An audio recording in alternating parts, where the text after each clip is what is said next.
नमो भगवते वासुदेवाय नमः। पोष मास के शुक्ल पक्ष की एकादशी पुत्रदा एकादशी महात्म्य। भगवान कृष्ण बोले, हे धर्मपुत्र, पोष मास के शुक्ल पक्ष की एकादशी का नाम पुत्रदा है। पुत्र की कामना पूरी करने वाली है। इसके महात्म्य की कथा ऐसे है। एक समय भद्रावती नगरी में एक संकेतमान राजा राज्य करता था।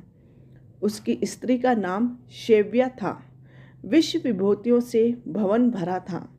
द्वार पर चिंतामणियों का प्रकाश था, परंतु राजा की आंखों में अंधेरा सा था, कारण कि उसके पुत्र नहीं था और वह स्वर्ग के सुखों नरक समान कहता था। पुत्रेष्टि यज्ञ हजारों किए, परंतु सफल एक ना हुआ। देवताओं को लाखों प्रणाम की, आशीर्वाद एक भी ना मिला। बेचारा हार गया और बुरे बुरे विचार करने लगा। क्या करूं? विष खा लूं और भूत बन जाऊं तो अच्छा है, परंतु ये चिंता अच्छी नहीं है। फिर विचार करने लगा कि आत्मघात करना महापाप है।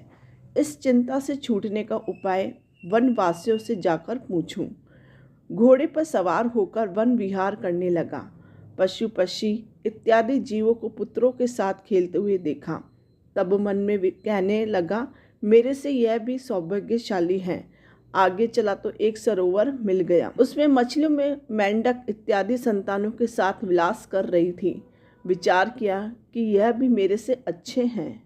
सरोवर के चारों तरफ मुनियों के आश्रम थे। राजा घोड़े से उतरकर मुनियों के शरण में गया और प्रणाम कर पूछा, आप कौन हो? मुनि बोले, हम विश्व के देवता हैं।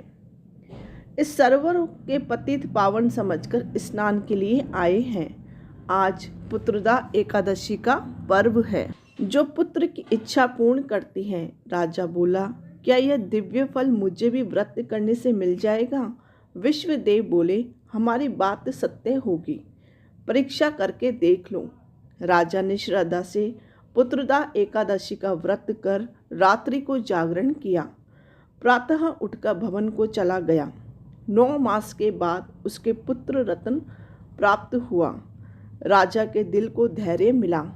पितृ भी प्रसन्न हो गए। इस कथा को सुनने से भी स्वर्ग मिलता है। यह कथा भविष्योत्तर पुराण में वर्णित है। फलार, इस दिन गौ के दूध का सागर तथा फल आदि लिए जा सकते हैं। राधे राधे।